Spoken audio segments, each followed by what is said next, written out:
Hey, it's your girl Maya, and I'm reading Acts 8. There's a lot of little gems here that really stand out to me, but one that I grasp from this is the importance of being faithful in your faith. And then the other thing is the impact of unity and fulfilling your position at whatever level you are at. We sometimes don't understand the urgency of being obedient or the urgency of being faithful and the impact that has. Chapter 8 starts off with Saul persecuting the church and imprisoning men and women. But as the believers were being scattered out due to the persecution of Saul, they were still spreading the gospel. And I think that's amazing that believers were so convicted in their faith that they didn't let persecution, they didn't let imprisonment, they didn't let the trials of being a Christian stop them from spreading the gospel. And what started out trying to stop them from spreading the gospel also led for the gospel to be spread further out in a rapid manner. And in verse 5 it says, Philip went down to the city of Samaria and proclaimed to them the Christ. And the crowds with one accord paid attention to what was being said by Philip. When they heard him and saw the signs that he did, for unclean spirits, crying out with a loud voice, came out of many who had them, and many who were paralyzed or lame were healed. So there was much joy in that city. So even in a time of mourning, even in a time that felt probably unsure or scary, there was much joy in the city of Samaria because the word of the Lord went forth, because the gospel of Christ was preached and people were set free.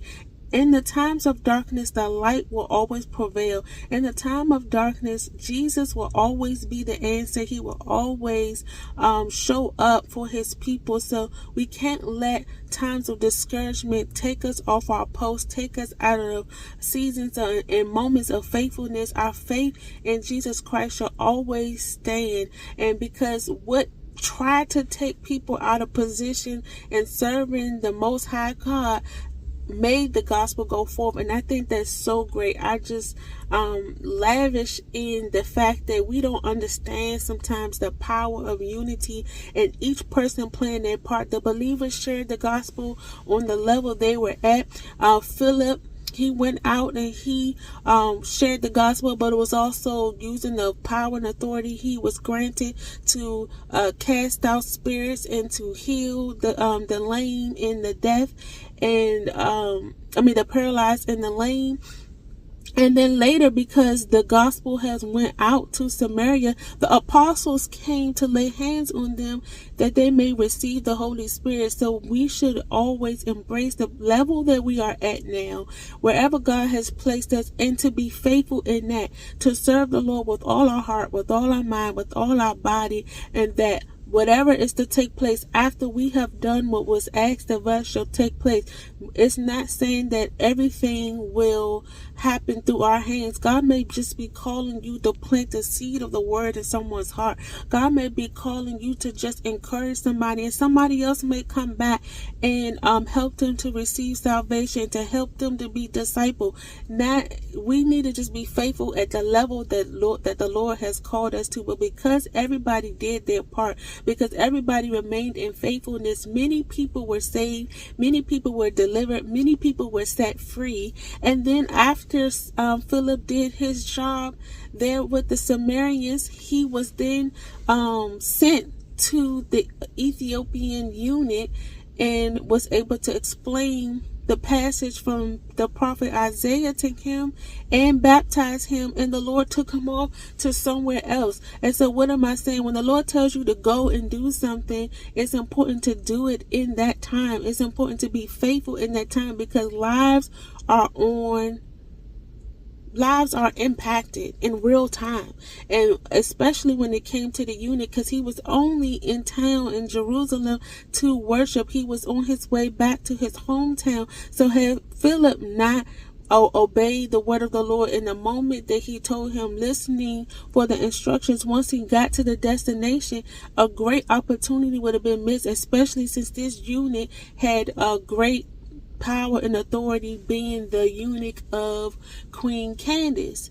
So We all have a part to play. We may not understand the end goal. We might not understand the impact, but when we are being faithful, when we are being present, when we are working together as believers, a mighty work of the Lord can go forth. And so I'm thinking about, even in this time, there's a lot of things going on, and some things have been accepted that goes against the principles of Christianity or being a disciple of Jesus and a follower of Jesus. But it's our duty and our responsibility to adhere to the laws and the covenant that the Lord has set before us. The word says that we should meditate on his word day and night, that we should be successful, and that we would obey his commandments.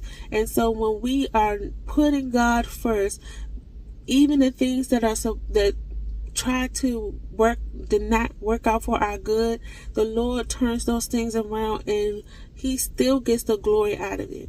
He still gets the glory out of it. He still gets the glory out of it. So I hope this encouraged you. The next time that you're in a position where you feel like, nobody knows who I am, or, I don't, it's not a big deal. When you are put in a place where you can speak the word of the Lord and you can share the gospel, I hope that this encouraged you. A group of believers who were literally being imprisoned and persecuted stay faithful, and because of that, more people were able to receive the gospel of God and become saved. Souls came into the kingdom because people didn't let persecution and imprisonment silence them. Your voice matters.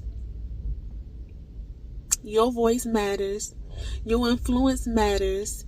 The fact that you are in the kingdom matters. Each one teaches one in the way that the Lord shall lead you. So I hope that encourages you. Be blessed.